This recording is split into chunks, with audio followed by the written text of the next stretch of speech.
Nous sommes le 13 décembre 2024. Peuple d'Afrique, peuple de la Russie, peuple du monde libre, recevez nos salutations pour ce nouveau numéro de Face à Michael que nous appelons humblement les mots de Michael. Comme d'habitude, vous êtes sur Gandhi Malien TV. Nous allons passer en revue quelques thèmes clés de l'actualité, principalement la nouvelle doctrine nucléaire de la Russie, et puis cette arme qui est venue changer le cours de conflit en Russie de façon très remarquable. Il s'agit des missiles qu'on appelle Oreshnik. Et pour cela, pour décrypter cette actualité internationale, nous recevons depuis Moscou notre confrère, notre collègue, Michael, qui est un expert, un analyste des questions de la Russie et des questions, bien sûr, des pays tout autour de la Russie. Michael, bonsoir et bienvenue. Bonsoir général, bonsoir l'équipe et bonsoir cher peuple d'Afrique. Euh, Ça fait un peu longtemps Oui. depuis notre dernière émission Mhm. et pour cela je suis encore plus heureux de vous écouter, de vous voir et de vous transmettre quelques messages, quelques expertises que j'ai. Merci Michael, c'est toujours un plaisir de te retrouver, c'est toujours un plaisir d'avoir, de bénéficier de votre expertise sur des questions, surtout vous qui analysez, vous qui observez l'actualité depuis Moscou. Michael, sans plus tarder, vous l'aviez dit, ça fait quelque temps, le public s'impatientait un peu. Nous allons droit vers la première question, qui est cette nouvelle doctrine euh, nucléaire de la Fédération de Russie. C'est quoi? Si vous pouvez nous parler un peu euh, de cette nouvelle doctrine nucléaire, quelle peut être la différence avec l'ancienne doctrine nucléaire? Nous voulons réellement comprendre c'est quoi, qu'est-ce qui fait de cette doctrine nucléaire une nouvelle et naturellement qu'est-ce qui l'oppose peut-être à l'ancienne doctrine nucléaire? Merci. La nouvelle doctrine nucléaire de la Russie a été signée par notre président Vladimir Poutine le 19 novembre de cette année. Euh, on peut dire que c'est pas une décision de contexte, c'était pas préparé euh, euh, juste pour le conflit ukrainien. On a parlé d'actualisation de cette doctrine nucléaire depuis quelques années. On a fait un sérieux travail en ce qui concerne cette actualisation. Euh, le premier point est le point qui est très important, la dissuasion nucléaire, les armes nucléaires de la Russie euh, ne peuvent toujours pas être utilisées pour euh, frapper le premier, pour attaquer l'ennemi. C'est toujours la dissuasion nucléaire, la défense nucléaire qu'on appelle le parapluie protecteur de la Russie qui ne pas être utilisé pour attaquer. Mais quand même, il y a des changements assez sérieux dans ce contexte. Euh, Tout d'abord, euh, on parle des blocs hostiles qui sont ou peuvent être hostile pour la Russie, c'est-à-dire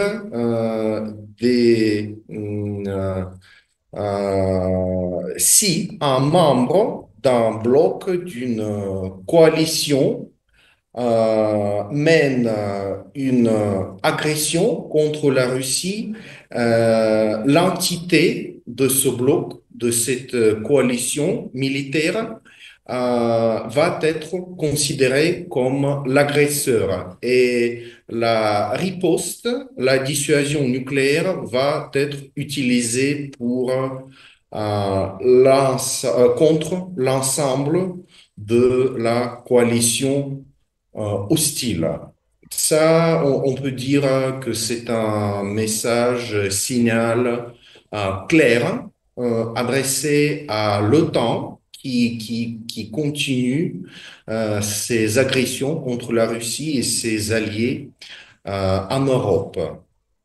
On parle également que la dissuasion nucléaire reste une mesure extrême et forcée.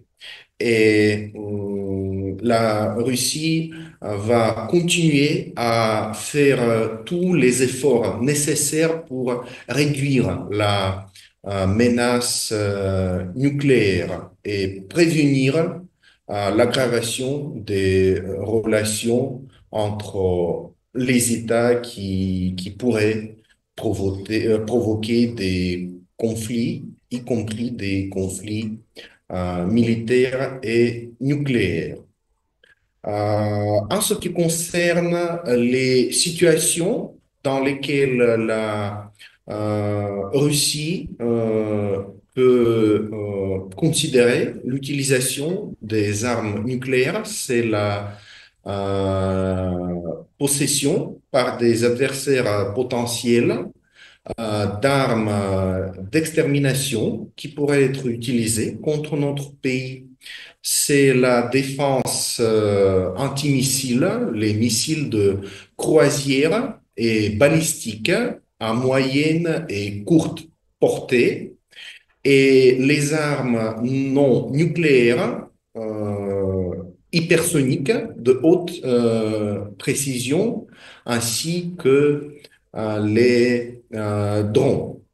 Également, si un adversaire potentiel forme près de la Russie ou de ses alliés des groupes de forces polyvalents comprenant des armes nucléaires, la Russie va également considérer cela comme une menace contre laquelle elle peut effectuer la dissuasion nucléaire.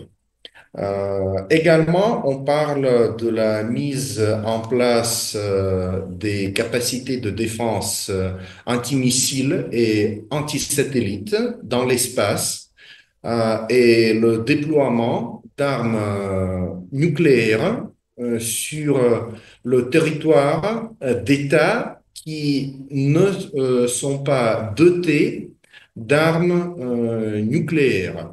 Là, par exemple, ce point peut être appliqué contre les forces armées ukrainiennes, comme depuis quelques mois, même une année, des puissances occidentaux parlent d'un transfert éventuel des armes nucléaires à l'Ukraine. Donc, en somme, on peut dire que cette nouvelle doctrine nucléaire est adoptée et approuvée dans les conditions de création de nouvelles coalitions et de blocs militaires, l'expansion d'anciennes coalitions et blocs dont les infrastructures militaires se rapprochent des frontières de la Russie et de ses alliés. Là, on parle notamment de l'OTAN, mais on parle également des États dans la région Asio-Pacifique où les États-Unis essaient de former un analogue de l'OTAN avec la Corée du Sud, le Japon et d'autres pays, même l'Australie. Euh, Oui, mais c'est, c'est ça un peu les conditions d'adoption de cette nouvelle doctrine nucléaire. merci, Michael. Donc, si nous pouvons retenir en grosso modo, vous avez cité vraiment beaucoup de points de cette nouvelle doctrine nucléaire, mais nous retenons deux points principaux, hein, c'est-à-dire, dorénavant, la Russie, autrefois, c'était un droit de se défendre contre toute attaque nucléaire en territoire russe, sauver la survie de l'État russe, mais dorénavant, la Russie est montée peut-être d'un nouveau cran, si j'ai bien suivi votre explication. Parce que dorénavant, même un État qui n'est pas doté de l'arme nucléaire, si cet État est allié à des pays qui possèdent l'arme nucléaire, l'exemple le plus frappant, c'est l'Ukraine aujourd'hui, qui n'est pas un pays nucléaire, mais derrière l'Ukraine, vous avez la Grande-Bretagne, la France, les États-Unis, qui sont des pays dotés des armes nucléaires. Donc un pays allié à des pays possédant le nucléaire, si jamais un tel pays ose s'attaquer avec des armes de destruction, contre la Russie, bien sûr, la Russie peut avoir recours à son arsenal nucléaire. Ça, c'est la nouvelle doctrine. Et ne pas permettre aussi, le deuxième point essentiel, qu'un pays qui non doté de l'arme nucléaire, mais qui est un pays hostile à la Russie, qui menace la Russie, si un tel pays, on veut stocker là-bas des armes nucléaires, bien sûr, la Russie aussi peut user de son droit à l'autodéfense pour bien sûr utiliser son arsenal nucléaire. C'est un peu cela, en grosso modo, si je dois résumer, Michael.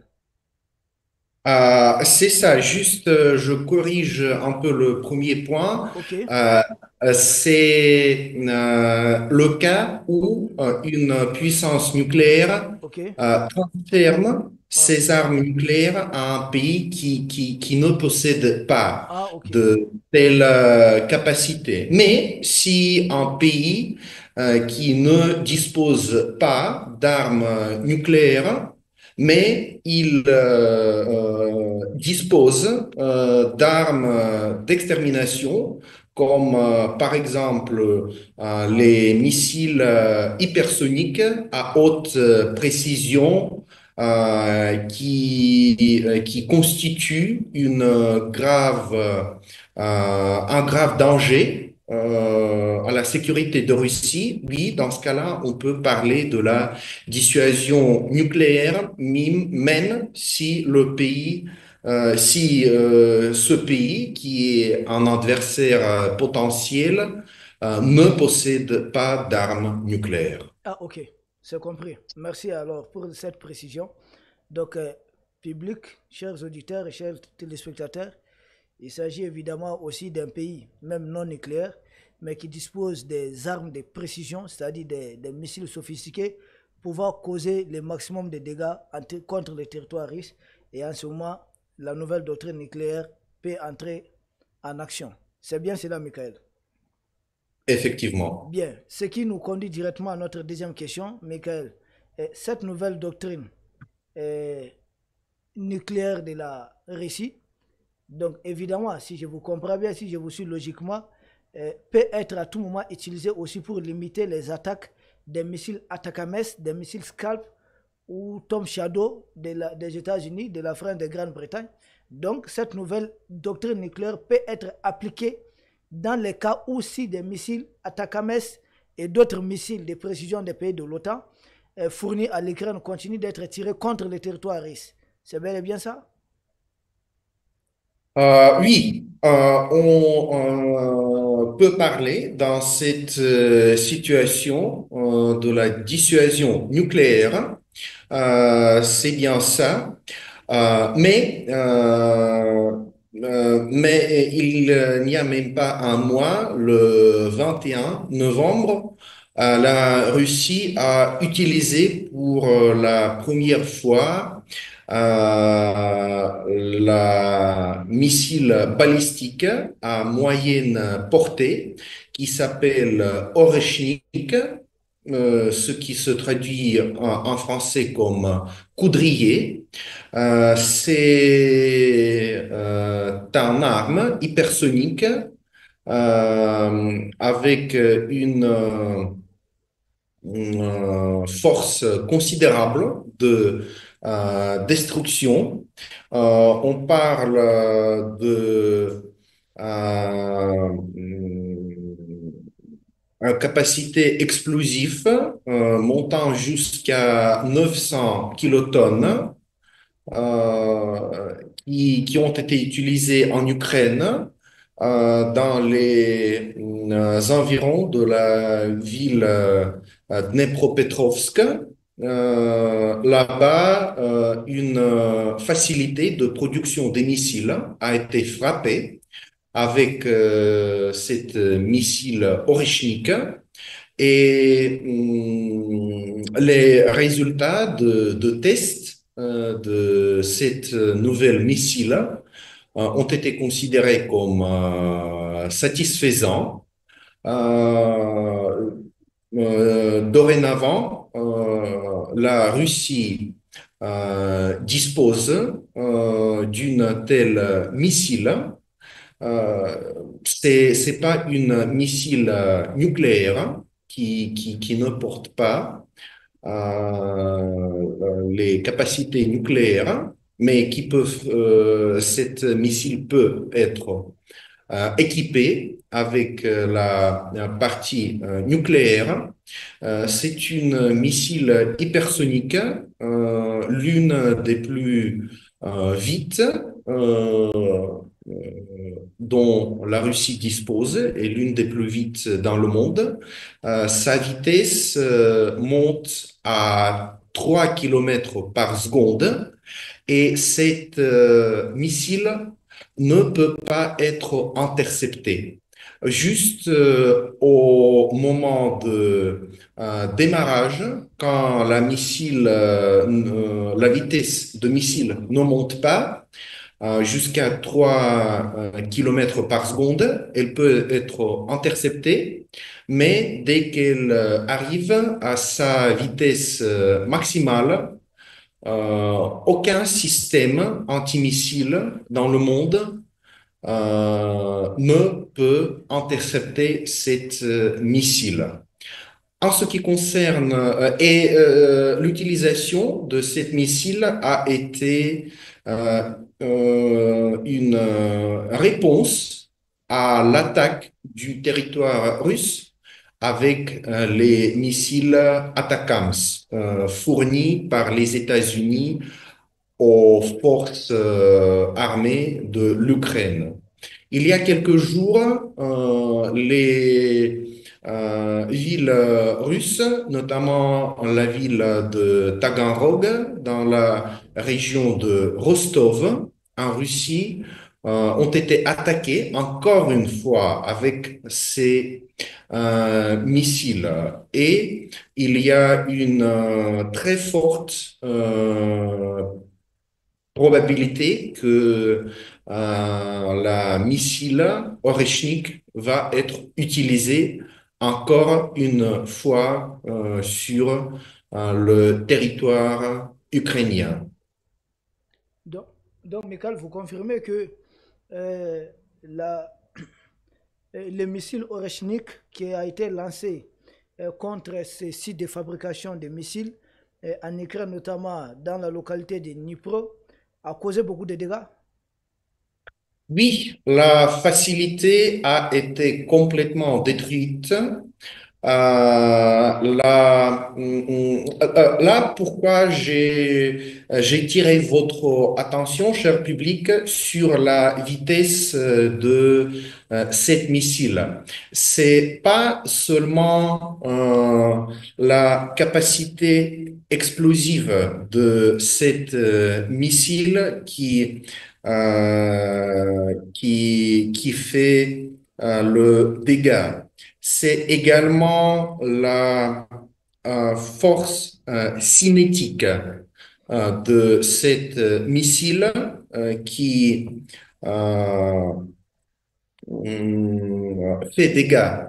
Imaginez-vous un objet euh, touche, frappe le sol, quelque chose de solide avec cette vitesse de 3 km par seconde.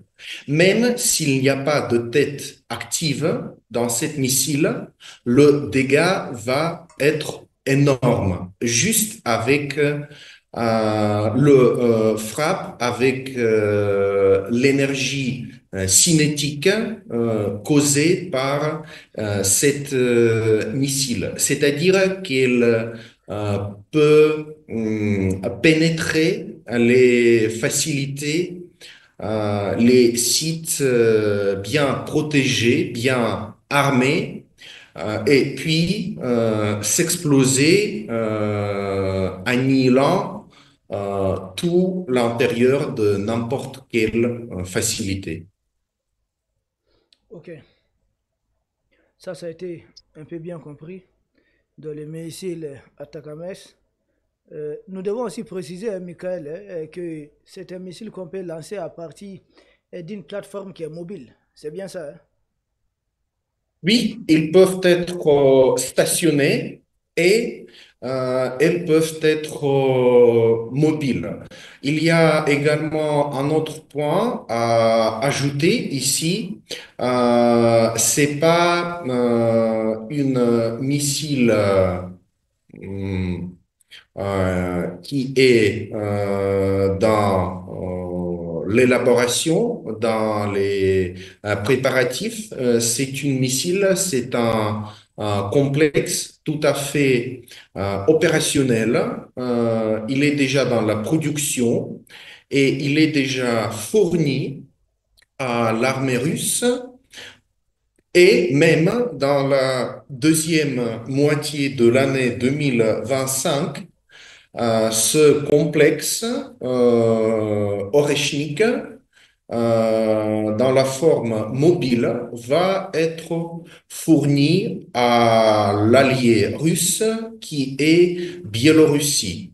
Depuis la deuxième moitié de l'année 2025, ils vont être stationnés, déployés également en Biélorussie. Et ce sera Biélorussie qui va déterminer les facilités, les endroits ciblés par ces missiles Oreshnik. C'est cela qui a été euh, déclaré par le président russe le 6 décembre de cette année. Donc, les missiles Oreshnik, si je comprends bien, dans le second trimestre de semestre de l'année 2025, ça dit entre juin et décembre 2025, l'allié biélorusse sera doté de tels missiles. Et puis, le pouvoir d'utiliser cette arme reviendra souverainement à la Biélorussie. C'est bien ça? Effectivement, c'est bien ça. Bien. Merci. Et maintenant, Michael, nous avons entendu les médias occidentaux, parce qu'ils disent ne pas s'attendre, hein. Ils ne savaient pas que l'arsenal russe avait une arme très très précise comme Oreshnik. Ils sont très surpris. Euh, Maintenant, ils disent que la Russie était en train de produire. Vous venez de dire que ce n'était pas même. On avait déjà dépassé cette étape et qu'on était en train déjà de doter les états-majors de cette arme. Est-ce le missile Oreshnik, vous l'avez seulement en quelques unités ou vous avez ça en stock suffisant, en grand nombre? Et elles sont en stock. Euh, c'était discret, bien sûr, comme c'est une arme stratégique pour la Russie et pour n'importe quel pays du monde. Bien sûr, on a bien sécurisé le développement et la production de cette missile pour que cette information n'échappe pas à nos adversaires, aux services de renseignement des pays occidentaux. Et on peut constater que l'État russe a fait un très bon travail parce que, comme vous venez de le dire, en général, les États occidentaux, les puissances occidentaux ont été très surpris par l'utilisation de cette arme. Ok, merci. Maintenant, l'émission tire à sa fin. Michael, une dernière question.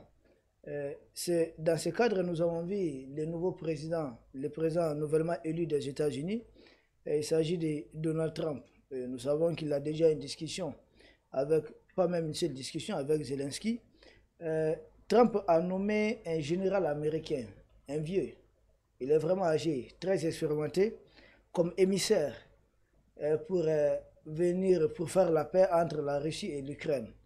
Connaissez-vous ce général américain qui a été nommé? Et pensez-vous euh, que ce général a une chance d'aboutir à quelque chose? Que pensez-vous réellement de sa nomination? Le général dont vous parlez, c'est le général américain qui s'appelle Kit Kellogg.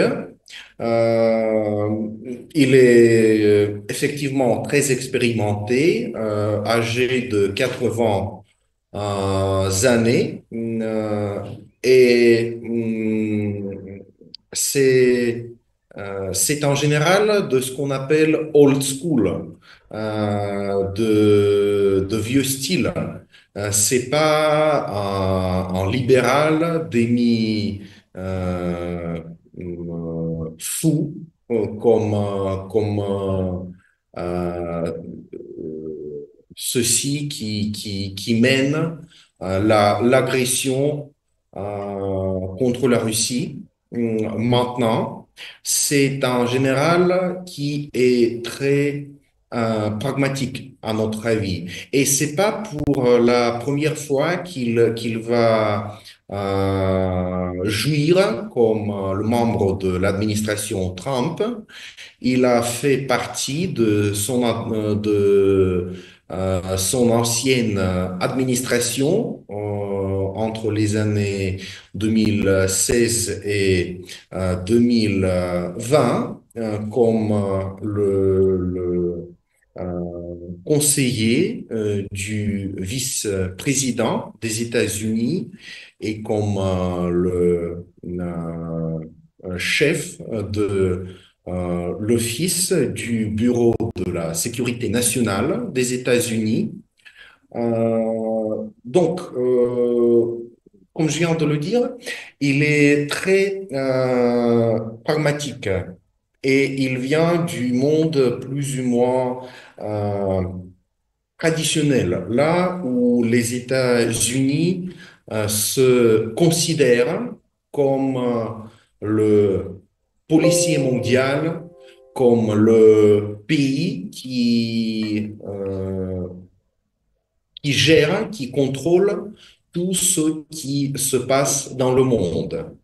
Mais également, c'est un général, c'est un fonctionnaire qui, à notre avis, met et doit mettre les intérêts des États-Unis au-delà de tout ce qui reste. Donc, si les États-Unis, si l'administration Trump décide que le conflit en Ukraine, que la guerre, l'opération militaire spéciale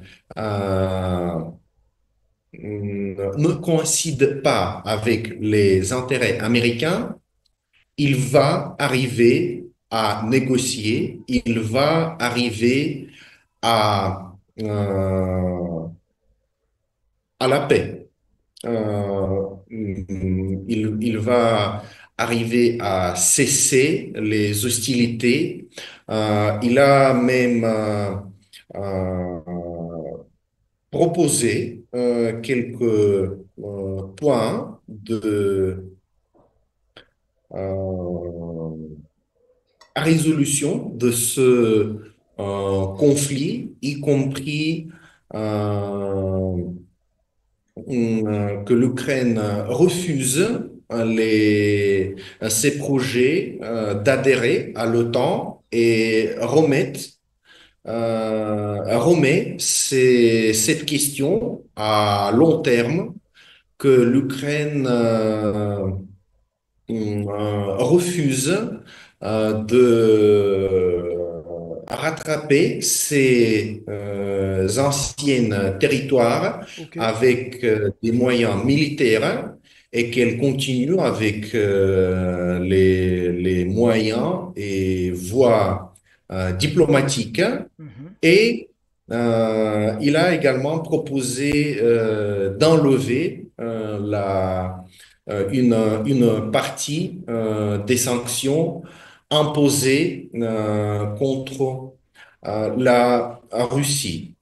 Bien sûr, il faut que l'administration Trump arrive au pouvoir, que Donald Trump occupe finalement sa place dans la Maison Blanche Oui. le 20 janvier 2025. Beaucoup de choses peuvent se passer, peuvent changer avant cela. Oui. Mais si les États-Unis, l'administration Trump, Michael, en 30 secondes, nous sommes pris par le temps. a 30 secondes pour terminer. Si l'administration Trump décide de continuer la guerre, je crois que ce général, Monsieur Kellogg, va faire tout son possible pour nuire à la sécurité et à la stabilité de la situation en Europe avec le conflit ukrainien. On espère bien.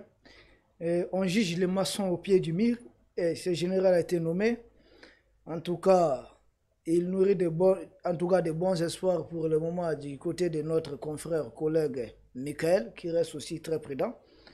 Et nous espérons d'ici notre prochain numéro, c'est dans 2 semaines que les choses vont évoluer. Et nous serons encore heureux de retrouver Michael dans l'émission Les mots de Michael pour décrypter davantage l'actualité internationale. Vous avez été nombreux à nous suivre. Nous vous disons merci. Chaque jour qui passe, chaque minute, chaque seconde est une chance. Merci et surtout, prudence et à très bientôt. Michael, merci à vous pour avoir été disponible. Merci à vous. J'attends avec impatience la prochaine émission que nous faisons ensemble. Merci. Merci, cher peuple d'Afrique. À Merci la beaucoup. prochaine. Merci. Nous vous remercions.